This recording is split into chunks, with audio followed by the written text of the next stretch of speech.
Legend has it that long ago in the land of Middle-earth there was neither evil nor darkness. The entire land was always covered in light. Until one day, the powerful enemy Morgoth led an army of demons called orcs to the mortal world. Not only did it destroy the light source of the elves, it also brought darkness and endless slaughter to the world. Therefore, the elves used all their strength to enter the middle continent to punish the evil army. This war lasted for hundreds of years. The cruelty exceeded everyone's imagination. The middle continent was almost turned into a pile of ruins. Corpses were everywhere. Laments echoed. Fortunately, Morgoth's orc army was finally defeated. However, the remnants of his subordinates fled throughout the middle continent. Among them, the most powerful force was the cruel and cunning wizard Sauron. The elves never gave up chasing him. Gala's brother Elfenrod was killed by Sauron. Elfenrod's body still had a strange mark. Gala vowed to carry out her brother's will to hunt Sauron to the ends of the world. Unfortunately, year after year, nearly a century passed, and traces of Sauron became less and less. Time had made many elves forget the pain of the past. Many even believed that Sauron had completely disappeared. The threat from demons had long ended. However, Gala did not give up. She led her soldiers over mountains and forests. They traveled to every corner of the world, but still found no trace of Sauron. Even her subordinates thought it was a futile effort. But Gala persisted in continuing to explore. The cold wind made it difficult for everyone to move. The gloomy sky was dimmed by a few thunderclaps, illuminating a magnificent palace in the distance. It was very likely that this was where demons gathered. Everyone sped up. In the blink of an eye, they had arrived inside the palace. The place exuded a strong, evil aura. Even the torches did not give off any warmth. Gala regained her composure and led everyone to continue exploring deeper. Unfortunately, they searched every corner of the hall, but did not find any enemy. Not long after, Gala discovered something unusual in front of a wall. She tried throwing a punch, and a secret door suddenly appeared. Unexpectedly, this place hid a large room, surrounded by many sacrificial objects. Gala suspected that the devil had performed some kind of magic here. As soon as Gala finished speaking, a snowflake fell on the stone slab and created a small reaction on the stone. Seeing this, Gala immediately poured a jug of water on it. Immediately, a demonic handprint appeared clearly. It was exactly the same as the one on her brother. This proved that Sauron had been here before. Gala was immediately excited. She guessed that this was the signal that Sauron had left for the devil to follow him. Therefore, she ordered everyone to rest early. The next morning, they continued to head north. The deputy general immediately showed his displeasure. This mark had clearly existed for hundreds of years. Who knows, maybe Sauron had died long ago. But Gala thought that was impossible. He must be hiding to accumulate power. But the deputy general said that their actions had exceeded the scope of the order. They had to return to ask the emperor's opinion first. Gala was a stubborn person. If she couldn't find Sauron, she would not return home. At this moment, a subordinate who was searching in the next room suddenly felt a noise in the darkness. This person went in to see and was surprised to see an extremely terrifying monster. He turned around and ran back to the main hall in fear. What kind of monster was this? Its body was muscular and extremely strong. Just a slight wave of its hand would make the elf warriors roll on the ground. It was the legendary man-eating monster. But Gala was not afraid. With the cooperation of her deputy, she jumped up and jumped in front of the monster. Thanks to her agile body, she continuously slashed at it with her sword. Finally, Gala stabbed the monster straight in the heart, causing it to lie motionless on the floor. Although Gala had destroyed the monster beautifully, the elf warriors hated this trip even more. The deputy was the first to suggest returning to the elf city. The other warriors also expressed their opinions that if Gala wanted to continue, she could only go alone. In the end, Gala chose to compromise and return first. This was the center of the High Elf clan, the city of Lindon.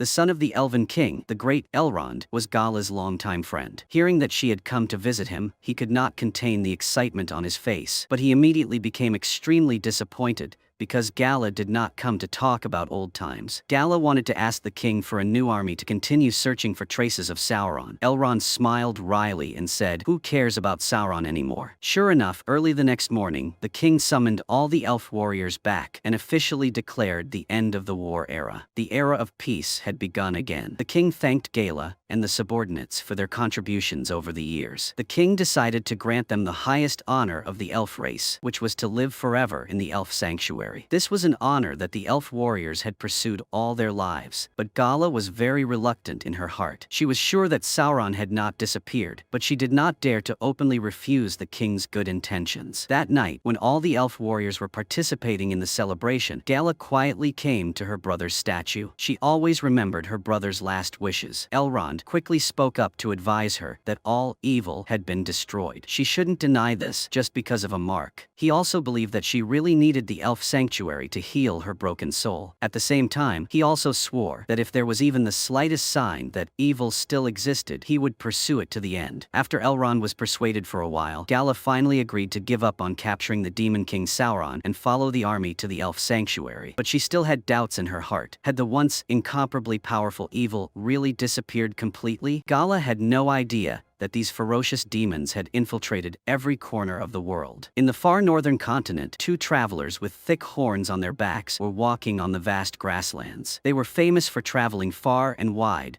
and possessing vast knowledge. Today, they happened to pass through the territory of the Harfoot tribe, but they did not discover any traces of life. Until the two people gradually walked away, a small figure suddenly appeared on the seemingly normal grassland. Next, in the dense forest in the distance, some layers of camouflage gradually disappeared. The village of the Harfoot tribe suddenly appeared. These people lived a secluded life for 3 years and did not want to interact with any other tribe. However, Nori, a different person in the tribe, had longed for the outside world since childhood. Today, she brought a group of children to the dangerous area of the Harfoot tribe around the area. Although it was dangerous, there were countless sweet fruits there. Just as everyone was picking the fruits, a child discovered a devil's handprint in the grass. Although Nori did not know what it was, she immediately called everyone to leave. The facts proved that Nori's actions were completely correct. On the other side of the continent was the territory of the human kingdom. Most of this place exists in the form of villages. For some special reason,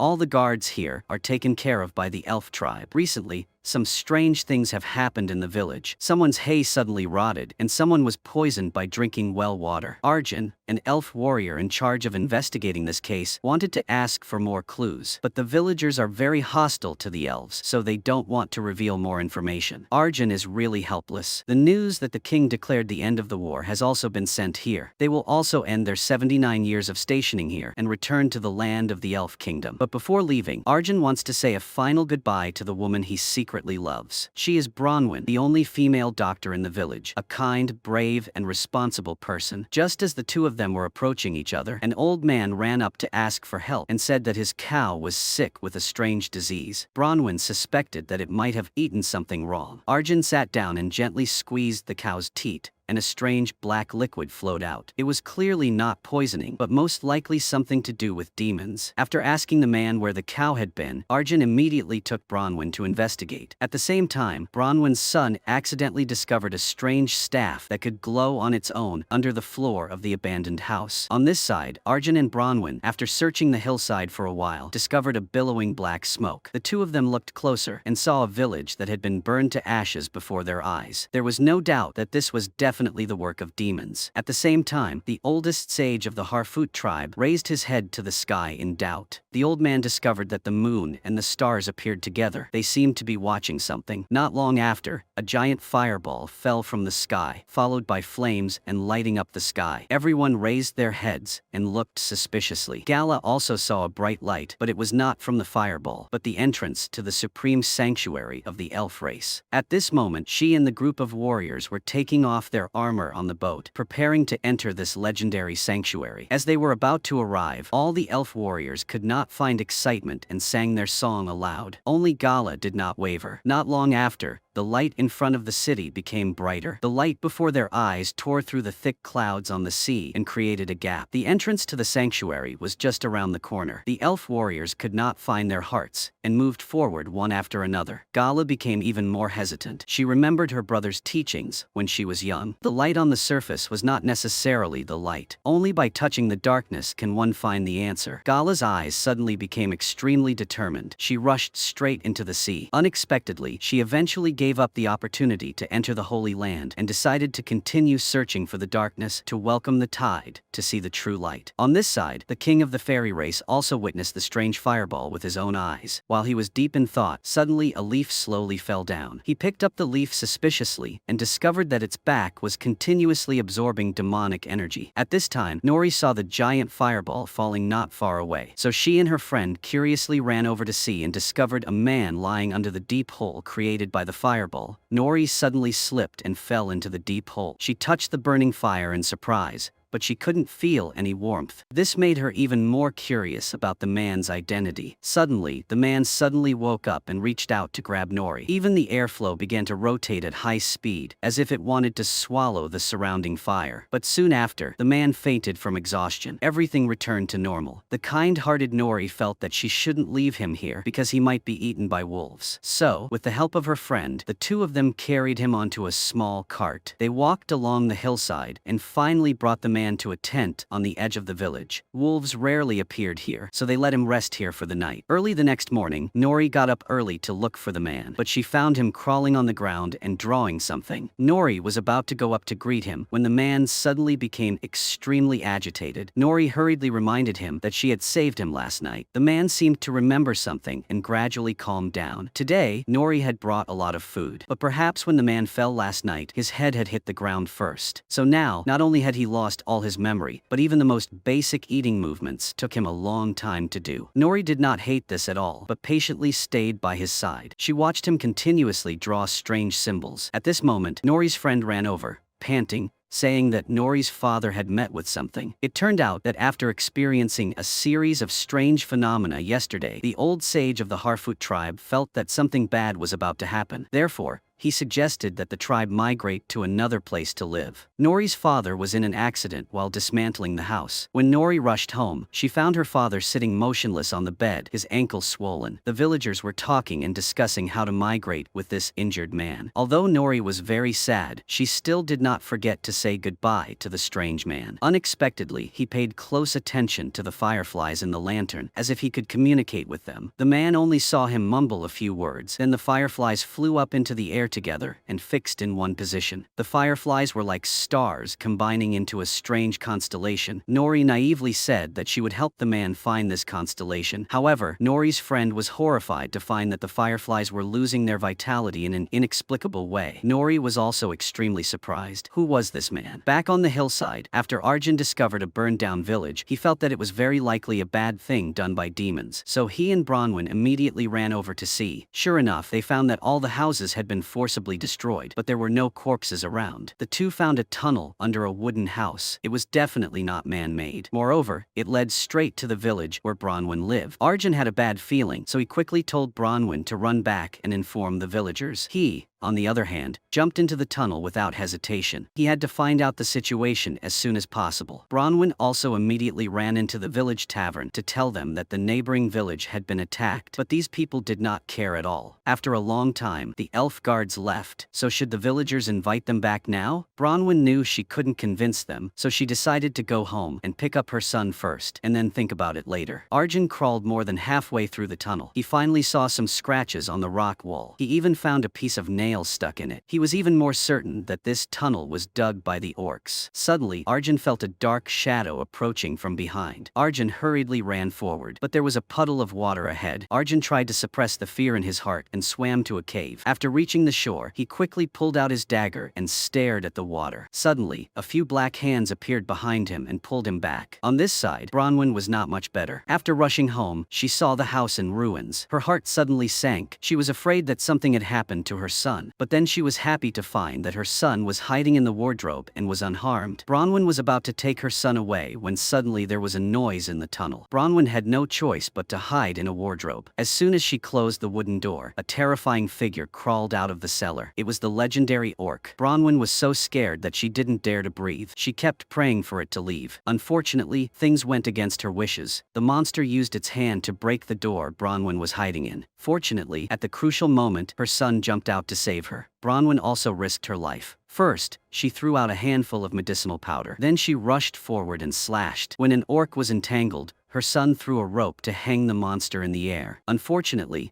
the monster quickly escaped the rope. Seeing that her son was in danger, Bronwyn unleashed her potential and cut off the orc's head. The orc's head completely convinced everyone in the village. In the end, they decided to leave the village and seek protection from the elf tribe. It was unknown whether they could reach a safe place or not, because the orcs could appear at any time. Gala's worries finally came true. This did not justify her giving up the opportunity to enter the Holy Land and jumping into the sea alone to continue searching for the existence of the orcs. But she did not expect that the ocean was so vast. She swam until she was almost exhausted and still could not see the shore. Fortunately, at the crucial moment, she came across a drifting wooden raft. When Gala struggled to climb up, these people were extremely hostile, especially after they saw the characteristic pointed ears of the elf tribe. They even wanted to chase her down the raft. At this moment, a giant black shadow approached from afar. Some people recognized that it was their ship, but they did not expect that there was a giant monster following them under the sea. They had been attacked by it before, so they abandoned the ship and fled. They did not expect that it would chase them now. Gala had already realized something was wrong. While being pushed into the water, she did not turn back but swam away from this noisy place. She did not know how much time had passed when the noisy scene suddenly became quiet. Those people were probably dead. But then, a man climbed half of a wooden raft and approached. It turned out that he was also very clever. When the sea monster appeared, he had taken off his small raft and separated from the team early, so he escaped. Reluctantly, Gala had to share a raft with this man. As an elf warrior, she did not pay attention to him at first, but when the man said that his homeland was destroyed by the orcs, so he had to run away, Gala immediately became excited. Orc was the target she had been searching for many years, so she asked the man to take her to his homeland to see. But he said, why did he have to go to death? Gala was extremely angry. She really wished that God would send a heavy rain to take this man away. Unexpectedly that night, her wish came true. A big storm came. The small raft shook violently. The man was accidentally thrown into the sea by a big wave. Gala put aside all previous grudges and threw him a rope to save him. But at this moment, Gala was struck by lightning. Her whole body immediately fell into the sea. What made people more worried was that she was also entangled in the anchor. She was sinking to the bottom of the sea at a dizzying speed. The man on the boat hesitated for a moment, then jumped into the sea to chase Gala and quickly cut the rope. He finally saved her. After this accident, the distance between the two of them had completely disappeared. Moreover, they were lucky to encounter a large ship. While Gala had to go through countless dangers at sea, in the Elf Kingdom, people were having a headache because of art. The Elven King specially summoned the most famous craftsman, hoping to create a rare work with his son to increase his influence. This craftsman also had great ambition. He planned to create a work that was not inferior to the hammers of the elf tribe. Moreover, the whole idea had been built. That was to create a forging tower that could cultivate powerful weapons. Elrond immediately discovered the key problem. This required a lot of skilled craftsmen. He had to find partners from other races. Both of them thought of the most promising candidate at the same time. Therefore, both of them quickly went to the capital of the Dwarf Kingdom. This place was full of mountains, but Elrond was very familiar with this place because he and Prince Durin had been friends for decades. Elrond was confident that he could convince Prince Durin to join the cooperation, but Elrond was immediately rejected. Elrond did not want to return in such a defeat, so he could only use his ultimate move. Elrond said that he wanted to participate in the Durin ceremony. This move was indeed very effective. Not long after the door opened, Elrond was escorted by several soldiers into the dwarf capital. Although it looked normal from the outside,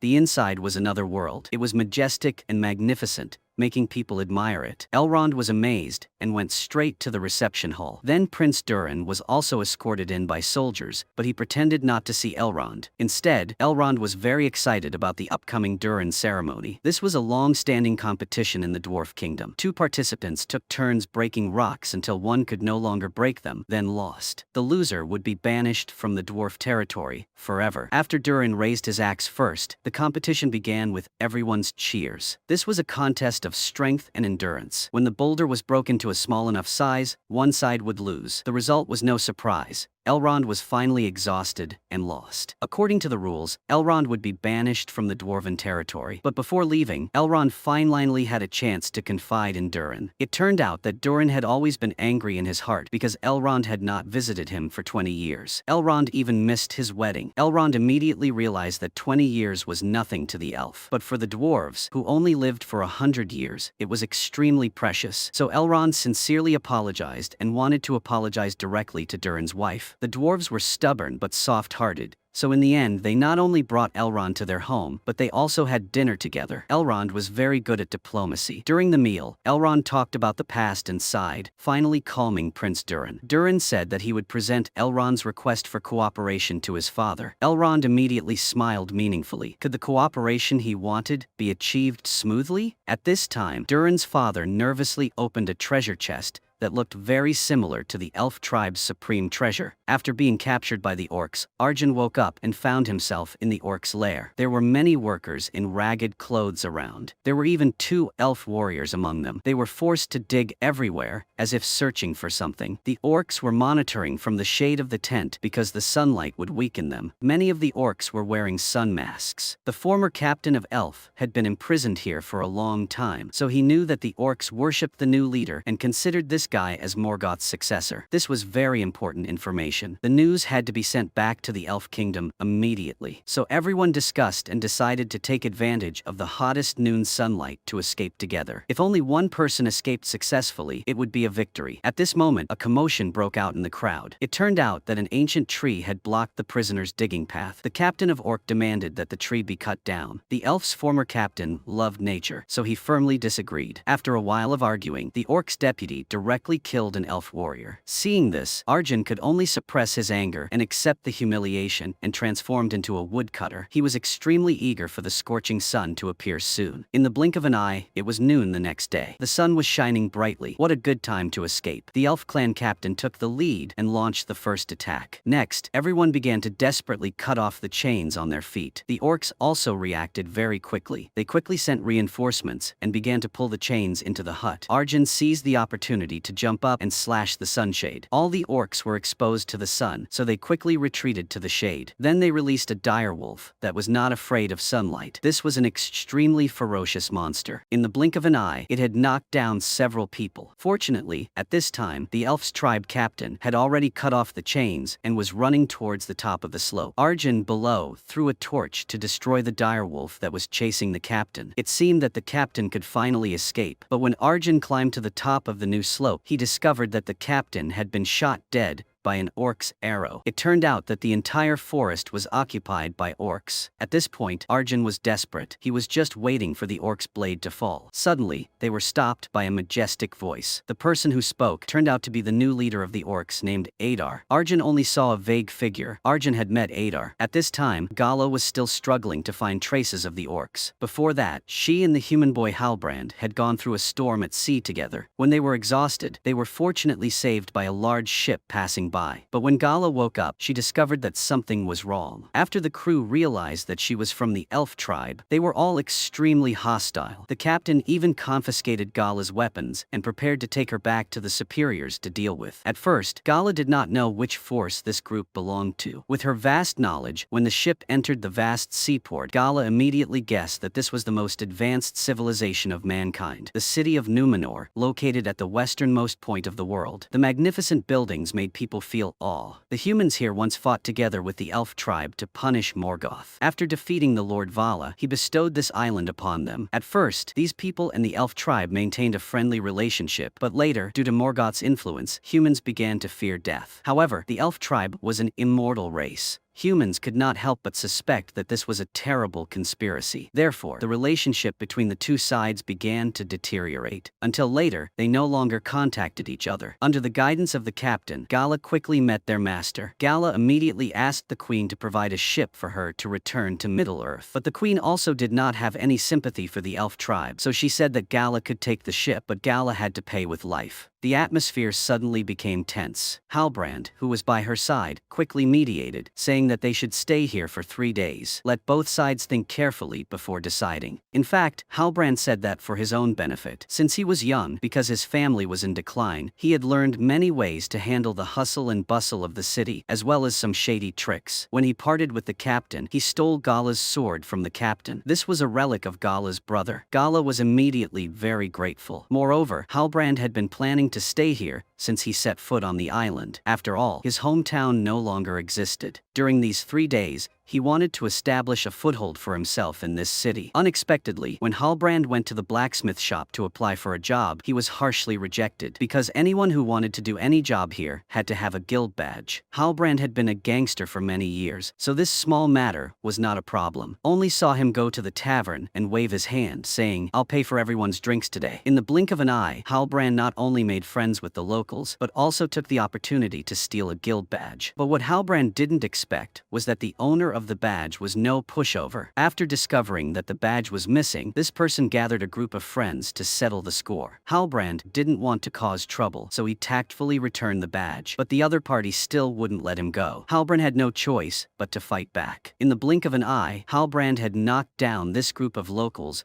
who were known for their strength, but the fight had alerted the city guards. Poor Halbrand had thus become a prisoner. Halbrand considered that his wish to take root here had been fulfilled. In complete contrast to Halbrand, Gala didn't want to stay here, even for a moment. At this time, she had sneaked out of the room, preparing to go to the port to rob a ship, but Gala was caught by the captain. It turned out that after Gala left the palace, Queen Miriel deliberately kept the captain because the captain's name in the ancient elf language meant friend of elves. The queen was a little worried about his stance. Therefore, she deliberately gave the captain a mission to show his loyalty, which was to guard Gala. Gala had no choice but to give up the idea of hijacking the ship and escaping, but soon she discovered a pleasant surprise. The captain said that there were still some people here who did not hate the elf tribe, but rather worshipped them, and the professor in his hometown library had specially opened a class to teach the elf language. As soon as she heard the 3 words library, Gala immediately became excited. She said that she wanted to go there and take a look. Then the 2 of them went to the grasslands and started riding loudly. After half a day of traveling, Gala finally arrived at the library. She immediately drew Sauron's handprint and gave it to the manager to look up. This place was built by Elrond's brother, with a long history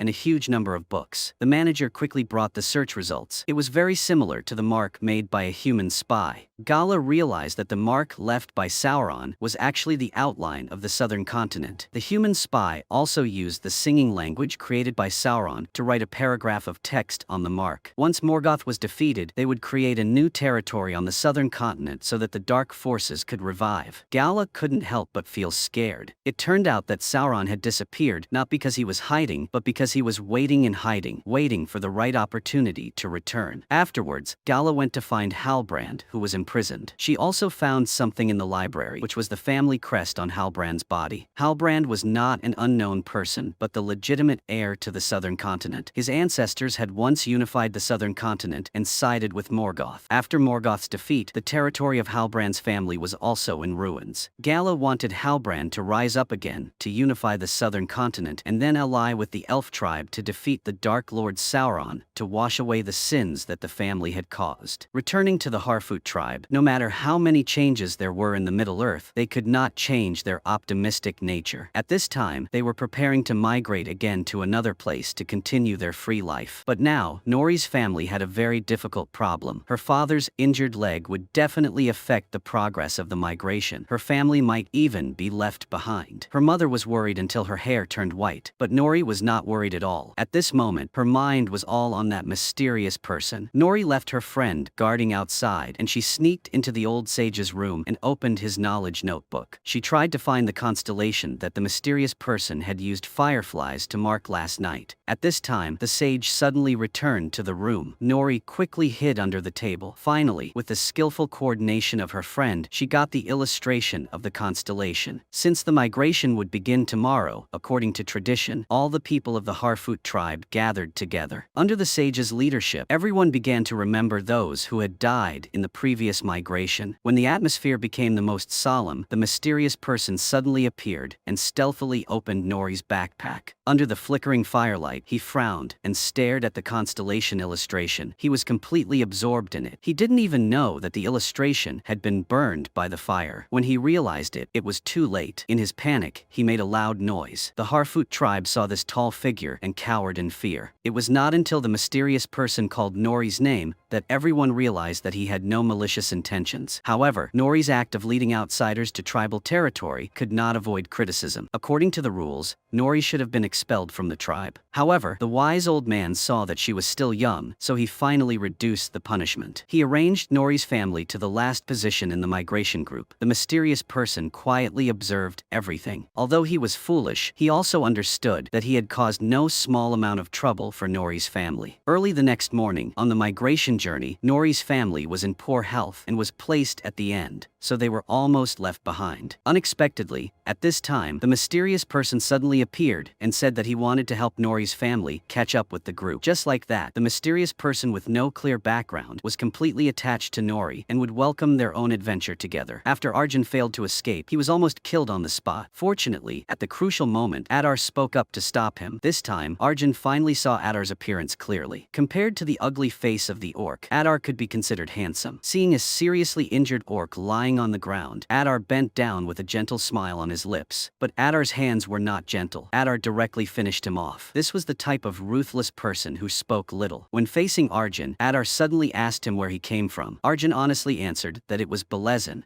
which had sunk to the bottom of the sea after the raging war. But Adar was very familiar with it and missed the grass, trees, and flowers there very much. Perhaps because of remembering the past, Adar decided to release Arjun so that he could return to tell the humans there. At this time, in the elf tribe's watchtower, many people had gathered to take refuge. The overpopulation had caused a serious shortage of food. Bronwyn suggested going out hunting, but her son did not listen. Taking advantage of the harsh sunlight, he secretly made an appointment with his friends to run back to the village to collect food. Since accidentally picking up a broken sword, the power contained within it made him a bit complacent. When passing by a tavern, he insisted on going inside to search. His friend outside was so scared that he trembled and hurriedly pushed the cart to escape. Sure enough, when entering the tavern, Theo encountered an orc. At this time, the broken sword played a role in helping him temporarily escape from the orc and escape to a separate country. What Theo did not expect was that the orc seemed to recognize this sword. It immediately called all its comrades and began searching for his traces. It turned out that this broken sword was exactly what Adar had been searching for all this time. Poor Theo hid in the water until nightfall. Only when he felt that the tension outside had eased did he dare to sneak out. He planned to quickly leave the village when it was dark, but in the end, he was discovered by an orc. Fortunately, at the crucial moment, a sharp sword pierced through the orc. The person who came was none other than Arjun. Arjun didn't say much and directly led Theo to escape. The two ran straight into the forest. Behind them were countless orcs chasing after them. Arjun was very good at archery, so he ran and shot arrows at the same time, looking very skillful. On the way, they also met Theo's mother. The three of them had a hard time escaping from the forest, but Theo couldn't run anymore. Arjun had no choice but to draw his weapon and prepare for a battle. Who would have thought that at the crucial moment, the bright sunlight pierced through the dark clouds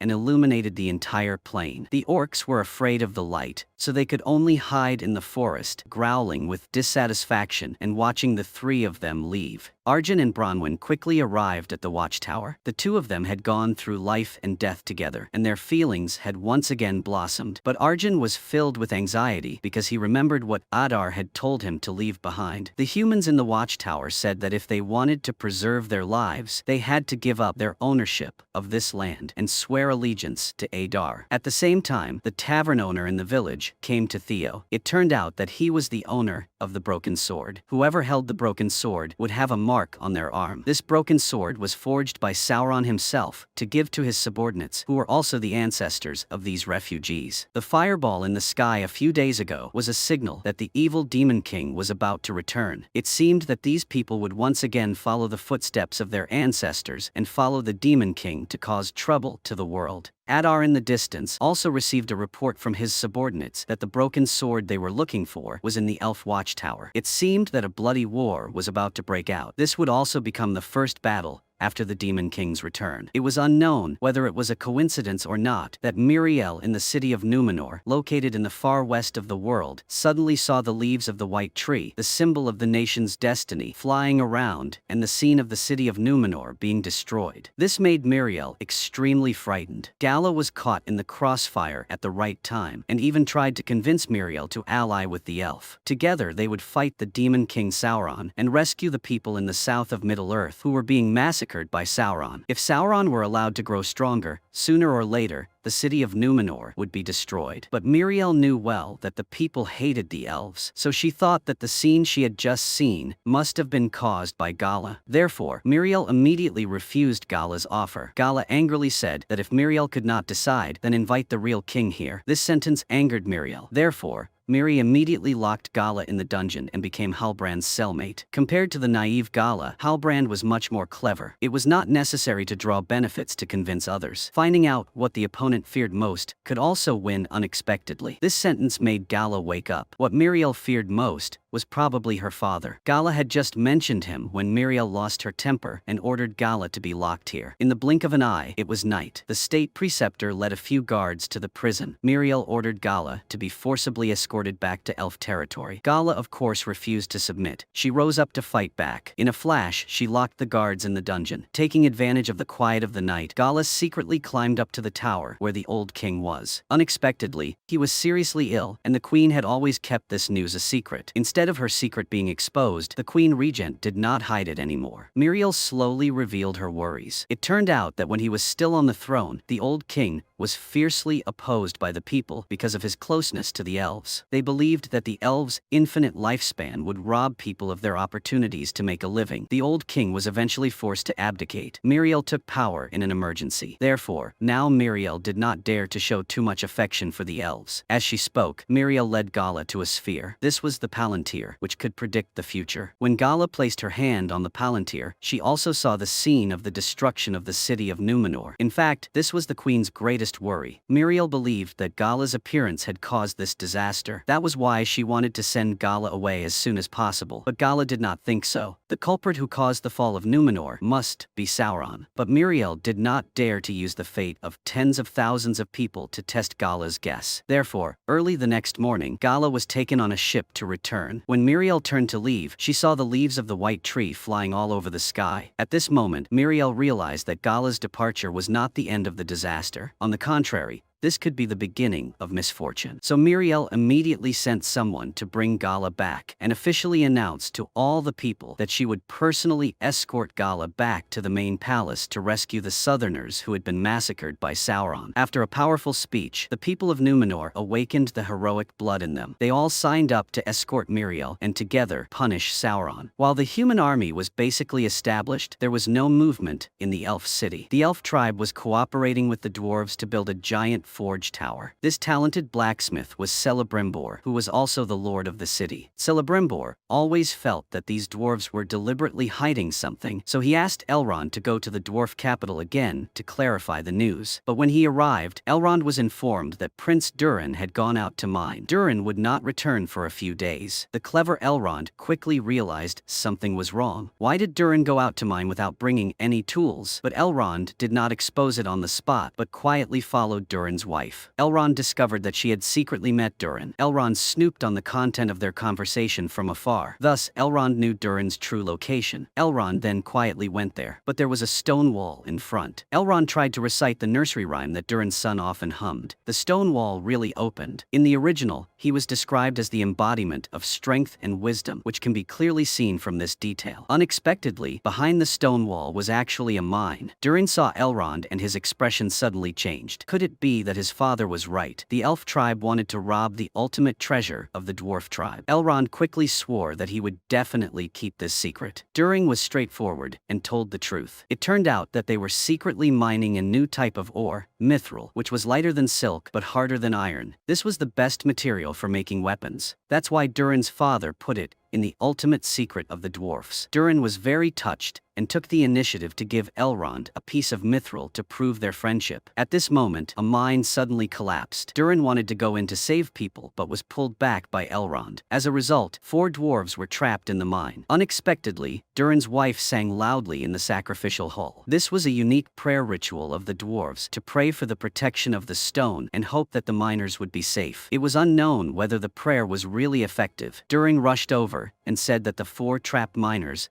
had been rescued. All of them were out of danger, but because of this, Durin's father was furious and ordered the entire mine to be sealed off. Although Durin was not satisfied, he was still very grateful to Elrond. If it weren't for Elrond, he would probably be trapped in the mine. Elrond didn't care at all. Instead, Elrond advised Durin not to be angry with his father. Elrond thought that Durin should cherish the time he had with his father. Durin was very moved after hearing this and took the initiative to apologize to his father. Durin's father was also a very wise man. He didn't care about Durin's mistakes. On the contrary, he also advised Durin not to trust the elf tribe too much. Back at the elf watchtower, with the help of Bronwyn, Elrond began to call on the humans in the tower to rise up and resist, determined to drive the orcs out of this land. Unexpectedly, the tavern owner jumped out to object. The ancestors of most of the humans here were previously loyal to the Dark Lord Sauron. Aren't they still living well now? Then, he waved his hand and said that he wanted to follow his ancestors' example and continue to join the orc army. Although Elrond and Bronwyn tried to persuade them, nearly half of the refugees still left the watchtower. Fortunately, Theo, Bronwyn's son, was not seduced by the tavern owner. Theo eventually sided with his mother. The scene changed to night. The group of people who surrendered to the devil had come to Adar. The tavern owner led the way by declaring allegiance to Sauron, but this time, he chose the wrong target. This was not Sauron. The tavern owner saw that the situation was not good and quickly changed his words, saying that no matter who you are, I am loyal. Adar smiled slightly and ordered the subordinates to capture Theo's friend and signaled the tavern owner to attack him. Only by staining his hands with blood can he prove his loyalty. These traitors will also become the vanguard in the attack on humans. The humans in the watchtower were actively preparing for battle. Arjun was free and taught Theo archery. Theo was very touched and took the initiative to hand over the broken sword. Arjun immediately recognized the origin of this sword because on the wall of the watchtower, its complete form was different. This was the powerful weapon that the orcs had been searching for a long time. Arjun finally understood why Bronwyn's son was hunted down and killed like that. Without thinking, he knew that his watchtower would face the fiercest attack from the demons. Even Bronwyn could not help but waver. Against the mighty demon army, their small watchtower was afraid that even the first attack would not be able to withstand it. Arjun kept encouraging her. That was why they had to fight back bravely, because this was the only chance to atone for the sins of their ancestors. Fortunately, they did not have to fight alone. The humans in the far west, the most powerful kingdom in Numenor, had begun to assemble their army. They were preparing to go to Middle-earth to fight the orc army. Although most people were actively preparing supplies for the battle, there was no shortage of opposition. The son of the Grand General was one of them. He believed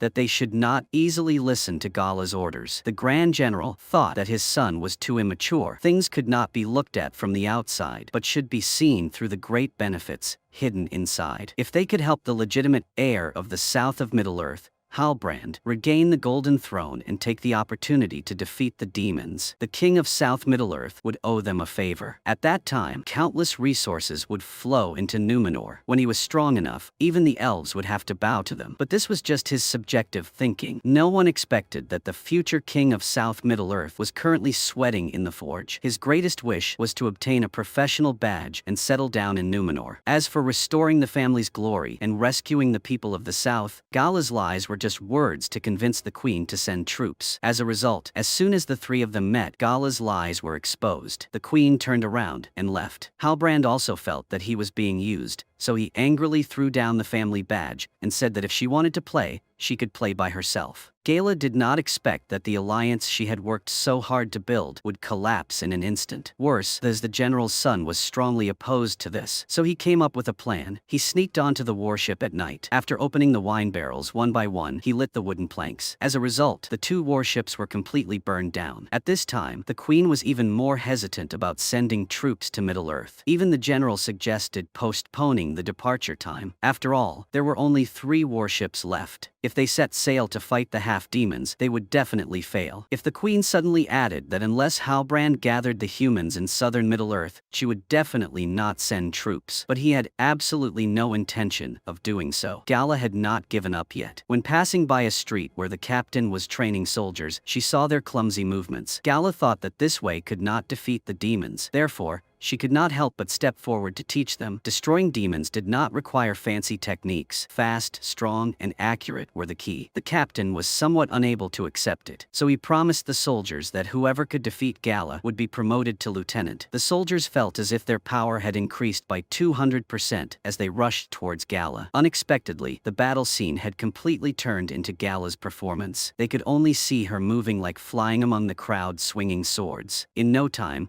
she had won. Even Halbrand, who was watching the battle from afar, could not help but admire her. Gala naturally would not miss this opportunity. She knew that Halbrand had become the key to the human alliance sending troops, so she started to persuade them again. Halbrand did not want to return to the south of Middle-earth because he knew very well the fear of the people there towards the orcs. It was very possible that they would betray him in the middle of the battlefield. Gala glanced at Halbrand and saw through his heart. She asked, "Do you intend to hide here and be a turtle for the rest of your life?" Even so, his heart could not be at peace. Gala had fought for centuries for this. Perhaps only by completely defeating the orcs could she find true peace in her soul. Her words seemed to scratch Halbrand's itch. He finally chose to set sail with the human alliance. This decision also made Halbrand truly mature. At first glance, he really had some of the temperament of a king. At this time, all the soldiers had assembled. With the cheers of the people, they slowly boarded the 3 remaining warships. Gala was also very excited that this army would become the main force against the demons. Of course, there was also the new king of the humans in the south of Middle-earth, Halbrand. The captain ordered the 3 majestic warships to slowly sail towards the south of Middle-earth. A war between races that involved the fate of humanity was about to begin, returning to the migration of the Harfoot clan. After many days of living together, the mysterious man was influenced by the positive and optimistic attitude of the Harfoot tribe, and gradually integrated into the Nori family. Today, when the group passed through a deserted forest, the Harfoot tribe was surprised to find that this place, which had always been lush, had suddenly become barren. A woman even blamed this on the mysterious man. Later, Nori discovered monster footprints in the distance, so she rushed to tell everyone. Unexpectedly, she was still one step too late. 3 giant monsters suddenly appeared. The Harfoot tribe, who were originally timid and afraid, fled in all directions. Fortunately, at the crucial moment, the mysterious man stood up to protect them. He used an energy field to repel the 3 monsters. His arm was also injured after that field. In the end, the mysterious man's brave actions finally won the recognition of the Harfoot tribe. When Nori went to give him medicine, she found the man healing his wounds in a strange way. He put his arm in the water, chanting continuously, and then the water surface began to freeze. Nori curiously put her hand on it, and her hand quickly froze as well. The little girl was scared and kept calling for the man to stop, but the mysterious man still ignored her. It was not until he finished healing that Nori was thrown out. The danger she had just experienced made her worried again. Could this mysterious man with an unknown origin bring disaster to the tribe? At the place where the mysterious man fell, 3 strangely dressed people appeared. The leading woman held a staff, and behind her was a servant holding a lamp. At first glance, she seemed very arrogant. She only saw her use her hand to probe the charred ground, then revealed an extremely fierce expression. Did not know who these people were. The elf tribe also sensed the coming chaos in Middle-earth because the elves were covered in a thick, dark aura. This meant that the elf tribe's fairy light was gradually disappearing. The elf king with a gloomy face sang an ancient song. Elrond began to tell the story in the song. Legend has it that in the misty mountains there was an ancient tree. Inside was hidden a lost gem. An elf warrior wanted to protect it from being destroyed by the hateful power of Melra, so he transferred all the elf light into it. As a result, the 2 opposing forces attracted the elves and transferred them down the mountains along the tree's disk. The king continued to add that in fact, what this ore contained was the light of the lost Silmaril gem. It turned out that he was beating around the bush so that Elrond could obtain the Mithril ore of the dwarf kingdom. This was also the only way for the elf tribe to be saved from the darkness. But Elrond had sworn never to reveal the secret of Mithril ore. Now a difficult problem arose before him. Should Elrond break his promise or stand by and watch the elf tribe perish because of the loss of the light of the Silmaril? A wise man never makes a choice. Elrond brought this problem to Prince Durin. After explaining in detail the origin of Mithril and the elf tribe, Prince Durin understood Elrond's intention. He was extremely grateful for Elrond's frankness, so he immediately agreed. He said that he would hand over all the Mithril ore, but whether the transaction would be successful or not depended on the will of his father, who was also the king of the dwarf kingdom. On the other hand, after a powerful speech, the orcs were filled with enthusiasm and wanted to defeat their enemies immediately. But what surprised everyone was that the orcs who marched aggressively to the watchtower did not encounter any resistance. They opened the city gate as if they were opening their own door. Unexpectedly, there was not a single person in the watchtower. Adar immediately ordered his subordinates to search everywhere. Soon, his subordinates came to report that they had not found any traces. But before he could finish speaking, Arjun, who was hiding in the abandoned watchtower, suddenly stood up and shot the two nearest orcs. Then Arjun shot another fire arrow, burning the door bar on the watchtower. The surrounding supports seemed to have lost their pillars and began to peel off rapidly. The demons saw this and planned to retreat. But Arjun jumped out of the watchtower one step ahead, then kicked away the large rock that had been prepared in advance. The watchtower door immediately closed. This time, all the orcs became turtles in a jar, following the support pillars around the watchtower falling rapidly. In just a few breaths, the entire tower collapsed damply. The villagers had already moved closer to the village. Seeing the scene before them, they cheered excitedly. This move was indeed very good, but Bronwyn believed that the orcs were definitely not defeated. They had to prepare for the next battle quickly. The best place was of course the village where they had lived. All the villagers were mobilized and began to prepare for defense. Meanwhile, the human reinforcements from the city of Numenor were still moving rapidly across the sea. When the sun rose, they could see the coastline. They believed that they would soon reach the battlefield. At this time, the villagers had already built their defensive bases. Arjun kept encouraging everyone and said that he had thought of a way to defeat the enemy. He asked everyone to stay calm. All the villagers were full of enthusiasm. Arjun knew that the orcs' attack this time had another important purpose, which was to seize this scratch sword. But he had tried many ways but still could not destroy it. In the end, he could only hide it first. The scene changed to night. The villagers had already been guarding at the crossroads, not taking their eyes off the darkness in the distance. Sure enough, not long after, small dots of light dispelled the darkness. Then, many orcs appeared one after another. What was to come came. All the villagers began to prepare for battle with all their might. This was a life and death battle between races. The orcs slowly approached the village with strong footsteps. When they all crossed the stone bridge, the humans who were ambushing nearby began to carry out their plan to hunt the orcs. Unexpectedly, they tried to light the fire but failed. At this time, an orc was scouting with a torch in his hand and walked towards them. Bronwyn saw that the situation was not good, so she gave up on lighting the fire and secretly hid in the dark. When the enemy approached, she suddenly stood up, quickly swung her scythe, and cut off the orc's neck. Then, she picked up the torch and quickly lit the cart on fire. The fire quickly flared up and rushed straight into the orcs at a dizzying speed, burning all the wood that had been stacked. Then, another fire cart appeared. All the orcs were surrounded by fire and were once again attacked by surprise. Arjun on the roof was the first to attack. The other archers followed closely behind. Unexpectedly, the orcs quickly broke through the wall of fire. At this moment, a large group of villagers shouted slogans and rushed out, starting a bloody battle with the orcs. Not long after, a few orcs finally climbed onto the roof. Arjun was forced to give up archery and started fighting hand-to-hand with them. After defeating several enemies in a row, Arjun began to feel exhausted. He was careless and got strangled by an orc. Fortunately, at the crucial moment, a blade flew over. The orc fell to the ground. It turned out that Bronwyn had come to save him. Before the two could say anything, the cheers of humans rang out from afar. Unexpectedly, they defeated the orcs. Arjun looked at the corpses lying on the ground with some disbelief, but he quickly discovered something unusual. Their blood was red. Then, he took off the helmet of a corpse. Unexpectedly, most of the dead demons here were actually villagers who had betrayed him in disguise. An orc who was still breathing laughed heartily and said that these traitors were just cannon fodder. Before anyone could react, several arrows flew over, and the villagers fell one after another. Even Bronwyn was accidentally hit by an arrow. Arjun quickly picked up a wooden plank and carried Bronwyn back into the tavern. Countless strong orc warriors gradually appeared in the darkness. Unexpectedly, the real battle had just begun, but more than half of the villagers had already lost their lives. At this time, they could only hold out in the small tavern. Moreover, the commander, Bronwyn, was in a life-or-death situation. Arjun knew that he had to quickly save her. With Theo's cooperation, they finally pulled out the arrow and used high temperature to stop the bleeding. Although her life was saved, the orc army outside had already surrounded them. At this time, the human reinforcements from Numenor had successfully arrived. They were riding their horses towards this place at full speed. It was unknown whether they would make it in time. The door of the tavern had been broken by the demons. This time, it was the villagers' turn to be prey. They were were quickly subdued by the orcs. The reason the orcs spared their lives was because Adar wanted that broken sword. Arjun naturally refused to yield. Unexpectedly, Adar ordered a massacre. The villagers fell one by one. Soon, it was the turn of the weak Bronwyn. While Arjun was still hesitating, Theo shouted, "Stop." Theo said that he knew where the broken sword was. It turned out that when Arjun secretly hid the sword before,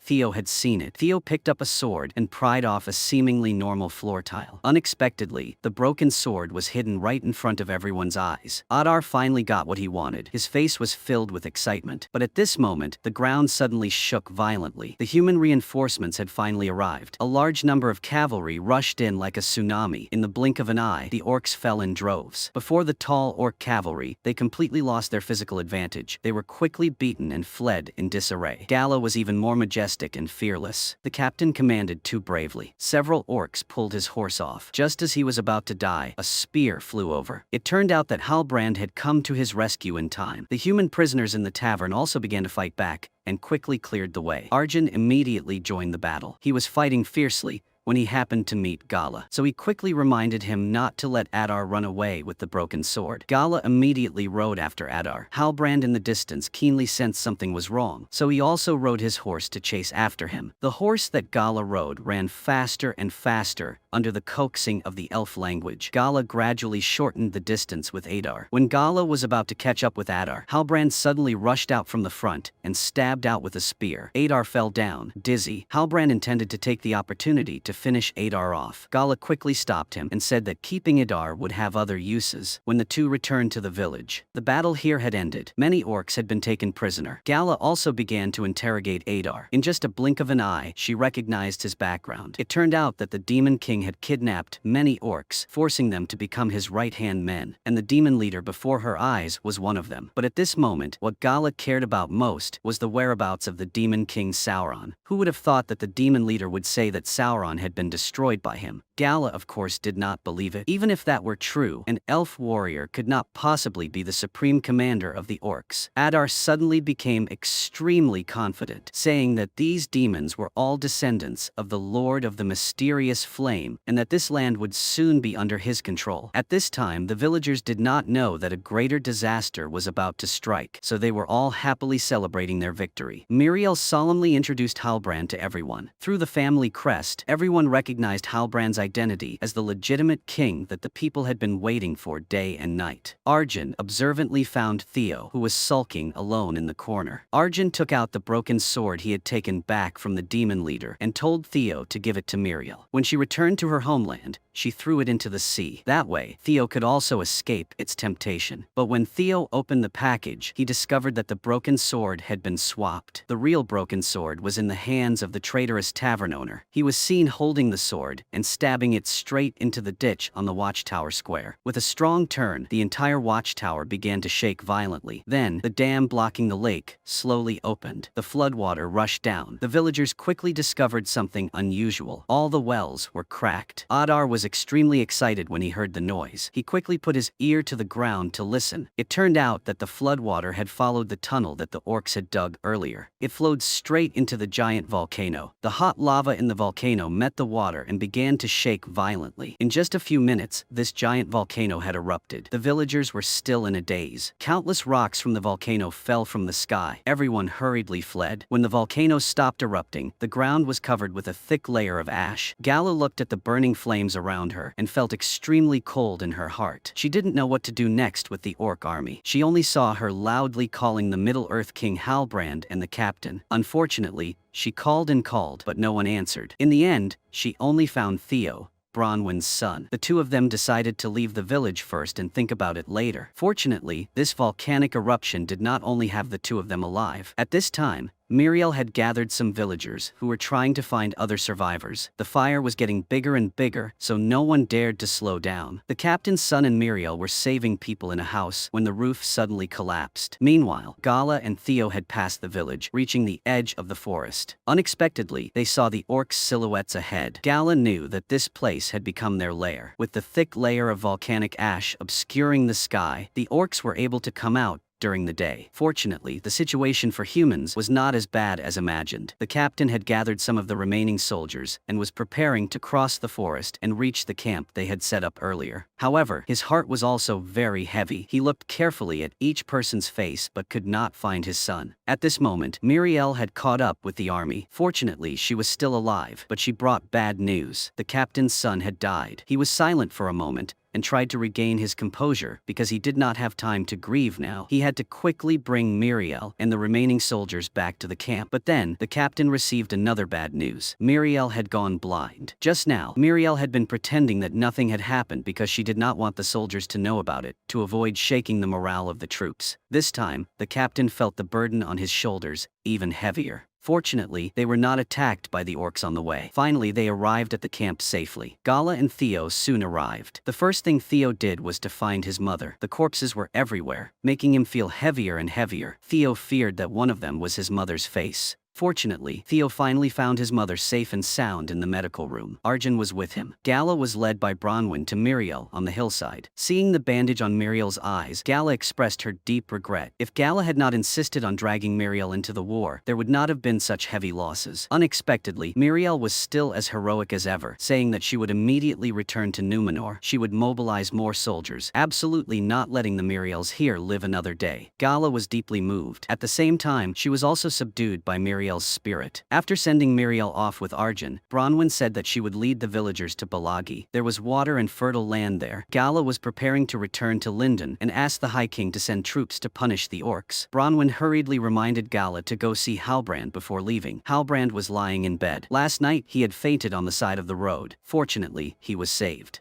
Gala looked at his necrotic wound and knew that only the elf tribe's medicine could cure him. Afterwards, Gala and Halbrand rode out of the camp together and quickly headed towards Lindon. As for the Harfoot tribe on the other side, after many weeks of long migration, they were about to reach a rest stop. They needed to replenish their supplies there before they could continue on their journey. Unexpectedly, they were horrified by the sight before their eyes as soon as they arrived. The fruit trees and flowers at the foot of the forest station had all turned into dust. There was very little food left. The old sage guessed that this was due to the volcanic eruption in the south. The most difficult problem before everyone was how to fill their stomachs. Looking at the mysterious person not far ahead, the old sage suddenly had an idea. The mysterious person had used his body strength to repel the giant wolf. Who knows, maybe this time he could revive the burnt fruit tree. Under the expectant eyes of the Harfoot tribe, the mysterious person began to chant. Not long after, the black bark on the fruit tree gradually peeled off. Everyone's face showed excitement. The magic must have worked. Immediately after, a large branch fell and crushed the person standing nearby. Everyone looked at the mysterious person in disappointment and fear. Not only did the magic fail, it almost caused a murder. The mysterious person was also filled with self-reproach. He had caused trouble for the Harfoot tribe many times. The old sage knew that it was time for the mysterious person to leave, so he took out an illustrated book from his chest. On it was drawn the constellation that the mysterious person had been searching for. He said that this was drawn by his ancestors on human territory. He suggested that the mysterious person go there to inquire. Before leaving, the Harfoot tribe both expected and could not bear to say goodbye to the mysterious person. Only Nori took out the few remaining apples as a final farewell to this dangerous friend. But they did not see the withered tree that had been used magic by the mysterious person, sprouting new shoots. The scene changed to early the next morning. Nori had just woken up and was surprised to find that the burned fruit trees and flowers had revived. Everyone happily picked the fruits and put them in their mobile homes. There was no doubt that all of this was done by the mysterious person. Unfortunately, all the tribesmen had misunderstood him before. Nori's friend accidentally saw a giant footprint while fetching water by the river. That night, they paid close attention. Sure enough, they saw 3 women in white approaching the giant tree where the mysterious person had cast their spell. They saw the woman leading the way, and she raised her hand to point towards the human territory. Nori guessed that they were chasing the mysterious person, so she rushed out to stop them. She said that the mysterious person had gone in another direction. This naive lie angered the woman in white.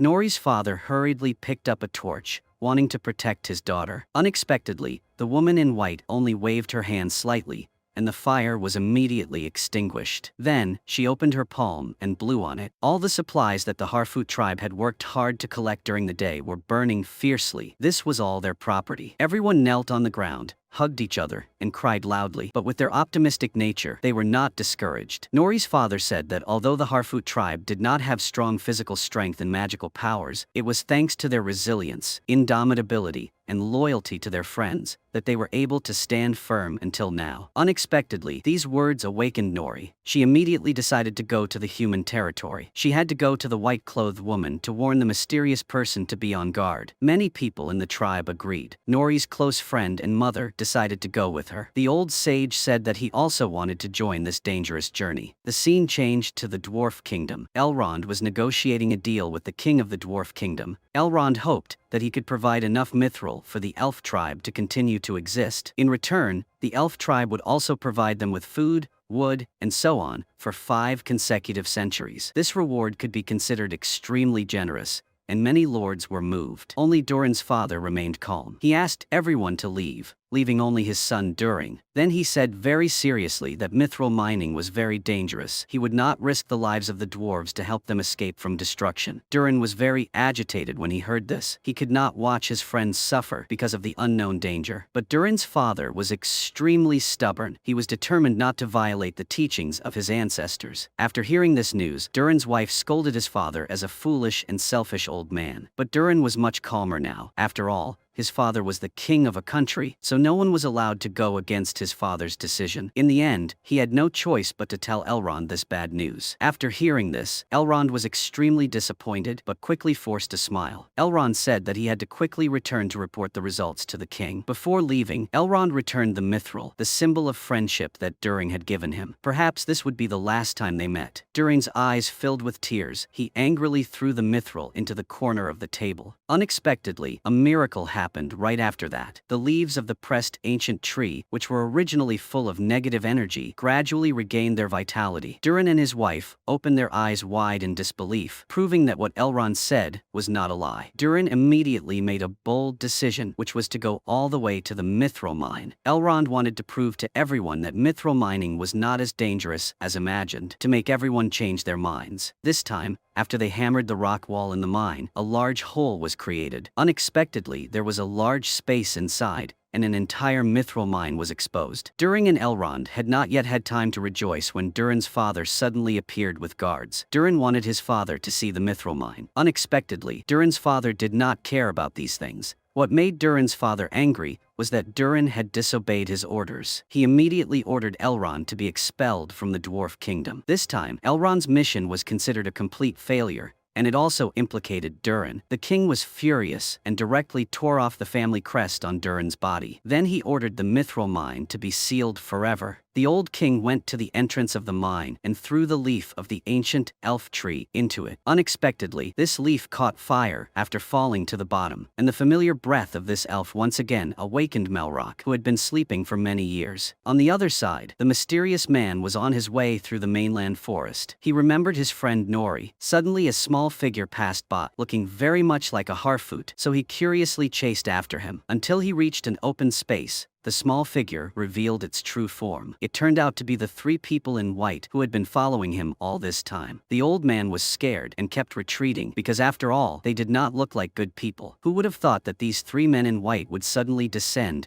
into inexplicable darkness? They kept calling him Lord Sauron. It took the mysterious man a long time to reluctantly accept this identity. The man in white hurriedly explained that he had been defeated in a great battle and had lost his memory due to the enemy placing a barrier in his head. His power was also sealed. Although it would awaken automatically, the speed was too slow. So they deliberately came here to take the mysterious man back to Rune. There, he could see the constellation in the drawing. Sauron's power would also fully awaken. At that time, he would control all living things on land. Perhaps he was too excited, so the energy in his body once again erupted out of control. The man in white hurriedly blew a breath, causing him to faint. All of this happened to be seen by Nori of the Harfoot tribe, and the others who came running over. They thought that the mysterious man had been captured, so when the man in white left, they ran to save him, as if these small tricks were just harmless jokes in the eyes of the man in white. Nori and the others were quickly caught red-handed. Unexpectedly, at the crucial moment, the mysterious man unleashed unleashed his power. The energy in his body surged, and in the blink of an eye, he blew away the three men in white. But the leader still had some ability. This person took advantage of the old man's inability to control the energy in his body and used his fists to knock him out. It was only a slight delay that Nori and the others had already escaped into the forest.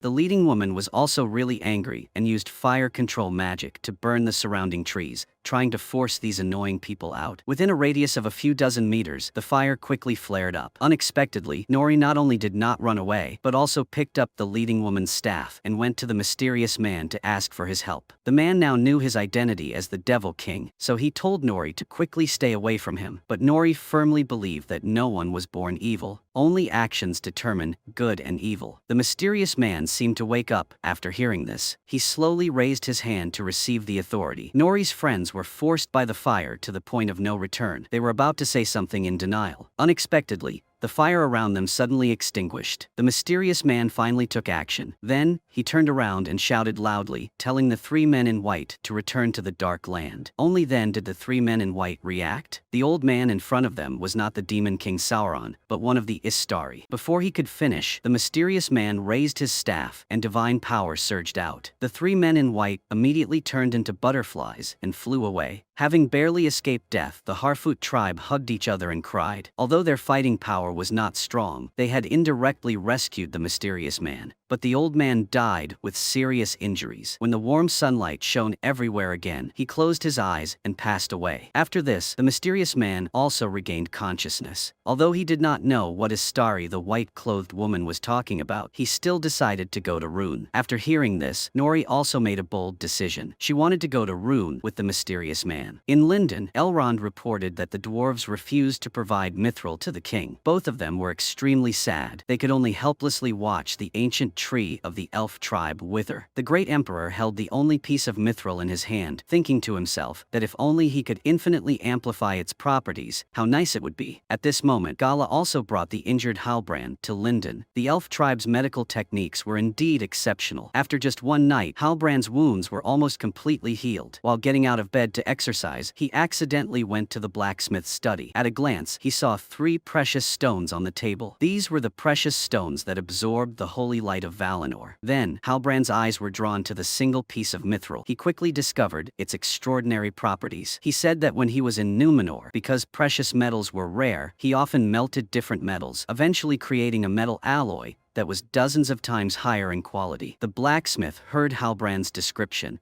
and immediately had an idea. He immediately went to the king and said that he wanted to use the mithril melting technique to create a crown. Because light could be reflected back in a complete circle, he believed that he could make the crown possess infinite power and ensure that the ancient tree of the press would never wither. But the king said that he could not wait any longer. Since the volcano in Middle-earth erupted, the leaves of the ancient tree began to grow wildly. They had to leave Middle-earth quickly. The blacksmith wanted to convince them further. The power contained in the crown was not physical power, but spiritual power that could control the body. Gala, who was standing beside him, felt that this sentence was very familiar. After asking around, she learned that the blacksmith had heard it from Halbrand. Elrond had caught up with the king. He was determined to leave when Elrond kept mentioning the favor he owed. In the end, Elrond softened the king's heart and agreed to postpone his departure for another 3 months to help Elrond make the mithril crown. But the remaining time was too short, and success was almost impossible. Fortunately, Halbrand was very good at smelting metals and gave a lot of useful advice. But the more Gala looked, the more she felt that something was wrong. Especially the phrase, "power to control the body," was a catchphrase of the Dark Lord Sauron.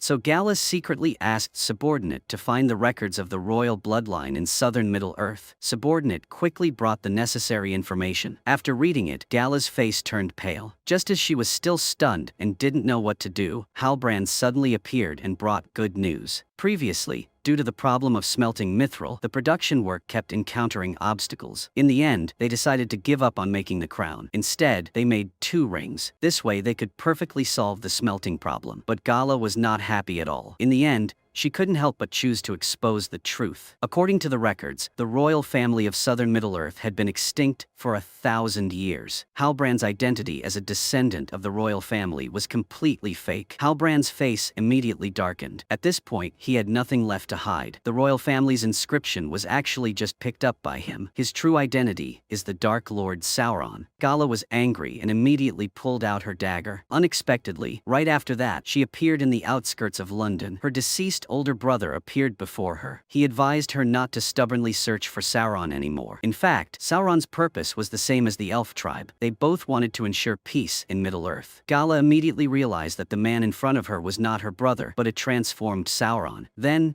the scene changed again. Gala returned to the small boat where she first met Halbrand. Halbrand continued to say that Gala gave me light to dispel the darkness, and he gave her the power to lead the elf tribe. Together they could definitely rule Middle-earth. But Gala needed salvation, not domination. She immediately grabbed the dagger and stabbed it hard. Immediately after that, Gala suddenly fell into the sea. The feeling of suffocation came, and she couldn't breathe. Suddenly, Elrond's voice rang in her ears. Then she was pulled out of the water by him. Knowing that the Mithril ring was almost completed, Gala hurriedly ran to the study. Luckily, she arrived in time. The ring was not yet completed. Halbrand also disappeared. Gala was a little relieved. She repeatedly told everyone not to contact Halbrand anymore. Then she suggested that the Mithril rings be made into 3 pieces, which would be the most balanced. The blacksmith naturally did not object, but he immediately made a request. Melting Mithril required the purest gold and silver. The dagger made from Valinor in Gala's hand was just right. She did not hesitate. For the survival of the elf tribe, she resolutely threw the only keepsake her brother left behind into the hot furnace. Elrond also threw the mithril that his dwarf friend gave him. The 2 metals quickly melted together. After cooling, the ring blank was finally formed. Next came the meticulous polishing and inlaying process of skilled craftsmen. The 3 world-famous forging rings were finally finished.